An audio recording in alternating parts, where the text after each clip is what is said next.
じゃあ担当していたそうじゃないんならすでにこの世から消えてる。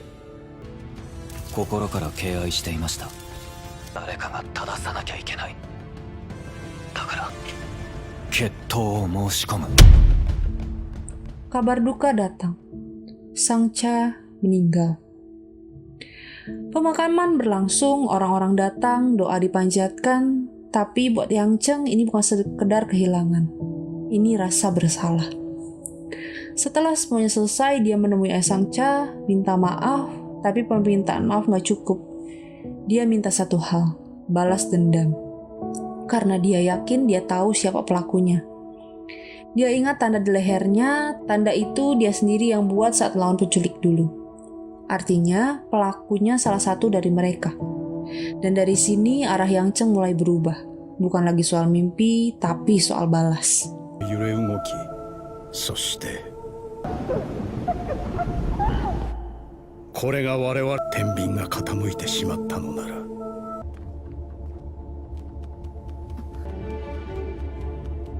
すみません。マイカ、犯人の見当ついてるんです。 Dia memilih menyelidiki sendiri, tanpa melibatkan Xia, tanpa asosiasi, karena dia nggak mau orang lain ikut dalam bahaya. Kadang kita mikir melindungi itu dengan menjauhkan, padahal belum tentu itu solusi. Di pikirannya cuma satu, penculik itu pasti nggak bergerak sendiri.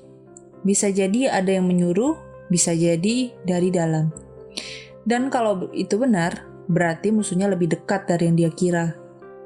Di tengah semua itu, dia dapat telepon dari Kisi, informasi baru. Dua penculik itu memang ditahan, tapi itu cuma di permukaan. Sebenarnya mereka bisa keluar kapan saja dan penyelidik kasusnya sudah menghilang. Nggak bisa dilacak. Artinya sederhana, kasus ini belum selesai. Dan sekarang target mereka berubah. Bukan lagi Yozi, tapi Yang Cheng. Dendam itu belum selesai. Dua penculik sekarang menjadikan Yang Cheng sebagai target. Karena mereka gagal gara-gara dia. Dan dari situ semuanya mulai naik ke level yang lebih besar. Di konferensi pers, Yang Cheng akhirnya bicara. Dia menyoroti ketimpangan hukum yang terjadi. Lalu tanpa ragu, dia menantang Aisol secara langsung. Bukan di tempat sembarangan, tapi di acara ulang tahun Aisol sendiri. じゃあ担当していたそうじゃないんならすでにこの世から消えてる。これで君を狙う本当の。今後も新聞人として活動を続けるつもりです。心から敬愛していました。誰かが正さなきゃいけない。だから決闘を申し込む。 Semua orang langsung heboh. Aisol yang asli menerima tantangan itu. Buat manajernya, ini justru kesempatan. Kalau Aisol menang, peringkatnya bisa naik lagi. Tapi di sisi lain, situasinya nggak sesederhana itu. Media mulai membahas hal lain. Ada rumor kalau Aisol sebelumnya terlibat dalam kasus penculikan, dan karena Aisol tetap diam, banyak orang mulai curiga. Perlahan, nilai kepercayaan Aisol turun. Sementara topik duel antara dia dan Yang Cheng justru jadi pusat perhatian. Semua orang menunggu. Sementara itu, Yang Cheng gak tinggal diam. Dia latihan keras. Bahkan pakai perangkat yang pernah dia buat sendiri. Alat itu bisa meningkatkan daya serangnya, menyesuaikan dengan karakter penggunanya.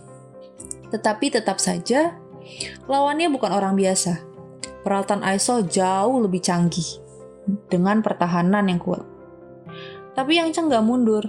Keputusannya sudah bulat.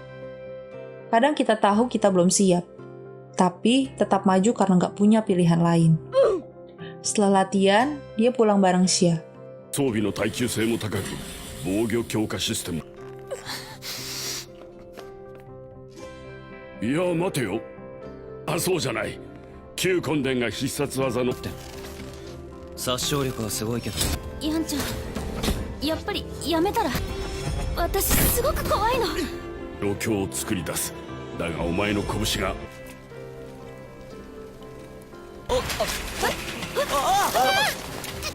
Mereka sempat berhenti di pinggir pantai. Suasananya tenang, kontras dengan semua yang terjadi. Di situ Xia mulai cerita. Dia bilang dia suka sama kebaikan Yang Cheng. Dia ingat pertama kali mereka ketemu, Yang Cheng datang terlambat ke kelas penuh lumpur. Banyak yang mikir dia cuma ceroboh, tapi ternyata dia habis nolong kucing yang terjebak. Hal kecil tapi berarti. Dan lebih dari itu, Xia juga melihat sesuatu yang lain. Orang yang terlihat biasa ternyata bisa berdiri di atas panggung dan jadi pahlawan. Buat Xia, Yang Cheng itu bukan cuma pekerja keras, tapi juga seseorang yang berani. Dia bilang satu hal sederhana, jadilah diri sendiri. Kalau capek, istirahat nggak apa-apa. Nggak harus semuanya dipaksakan. Tapi buat Yang Cheng nggak sesederhana itu. Sejak dia mulai dapat kepercayaan dari orang-orang, dia merasa harus terus memenuhi ekspektasi itu. Karena begitu orang percaya, mundur bukan lagi pilihan. Kadang kepercayaan itu bukan cuma kekuatan, tapi juga beban. Dan sekarang semuanya sudah siap. Pertarungan antara Yang Cheng dan Aisol akan segera dimulai.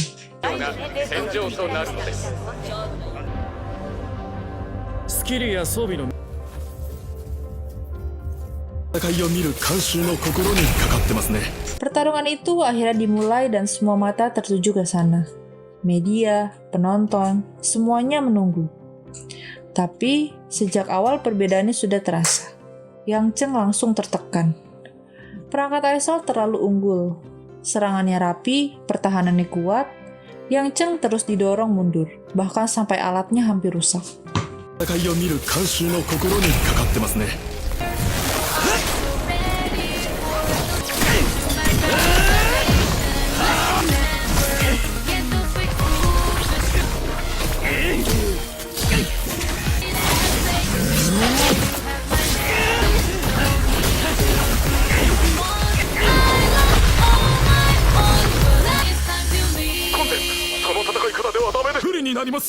誰が世論を誘導している。イエンさん、これお金。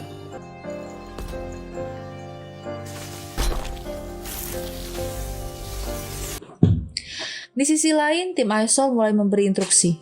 Mereka ingin Aisol menggunakan jurus pamungkasnya, tebasan listrik. Jurus yang sudah lama tidak digunakan. Penonton pun mulai menuntut hal yang sama. Tanpa disadari, semua itu bagian dari rencana. Yansan menggerakkan opini lewat media sosial, mendorong Aisol untuk memakai jurus itu. Karena dia tahu, jurus itu seperti pedang bermata dua. Saat digunakan, pertahanan Aisol akan terbuka dan itu jadi celah untuk diserang. Aisol sebenarnya ragu. Jurus itu juga menyakiti dirinya sendiri, makanya sudah lama dia tidak memakainya. Tapi tekanan datang dari manajer. Kalau tidak digunakan, nilai kepercayaan akan turun. Di saat yang sama, Yang Cheng bangkit lagi. Dia nggak punya pilihan selain maju.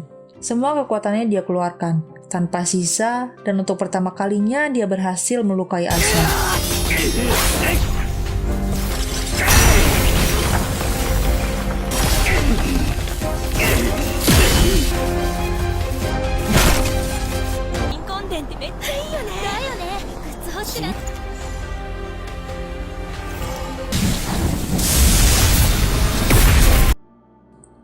Dari situ semuanya berubah. Nilai kepercayaan Yang Cheng naik, sementara Aisol mulai turun. Sampai akhirnya Aisol memutuskan untuk menggunakan jurus pamungkasnya, tebasan listrik. Suasana langsung tegang. Semua orang menahan napas, tapi Yang Cheng gak mundur. Dia ingat kejadian saat Sang Cha diserang, dan dari situ dia mengerahkan seluruh kekuatannya untuk melawan serangan itu.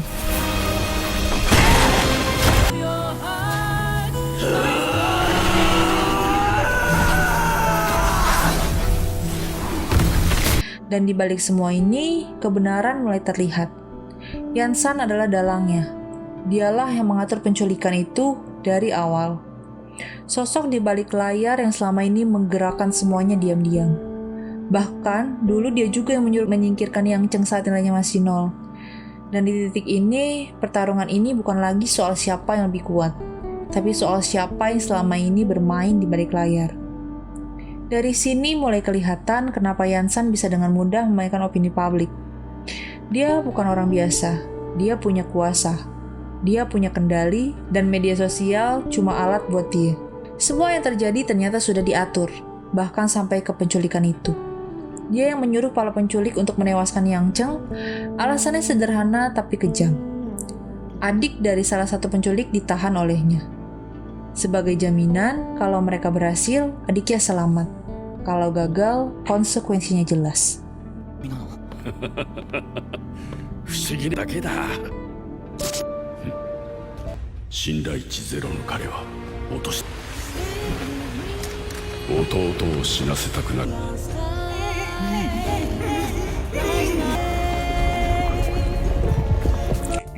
Dan kenyataannya lebih gelap lagi. Dua penculik itu bukan kabur.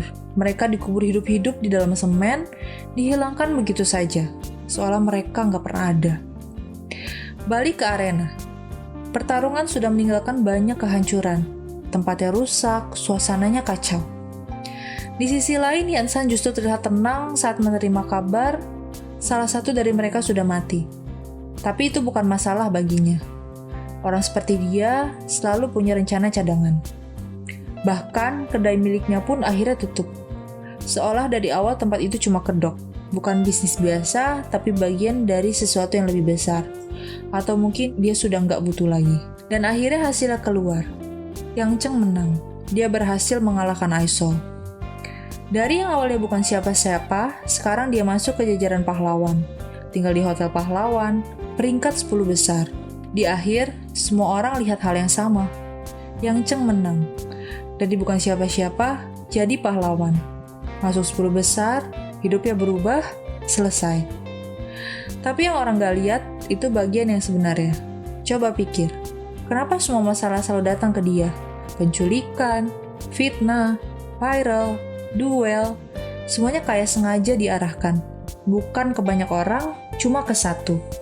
Dia. Dan disitulah letak twistnya. Yang Cheng itu bukan yang berhasil, dia itu yang dipilih. Dipilih bukan karena paling kuat, tapi karena paling mudah dibentuk. Gak punya siapa-siapa, gak punya arah, cuma punya satu hal. Keinginan buat diakui. Dan orang kayak gitu, kalau dikasih sedikit harapan, bakal ngejar sampai habis.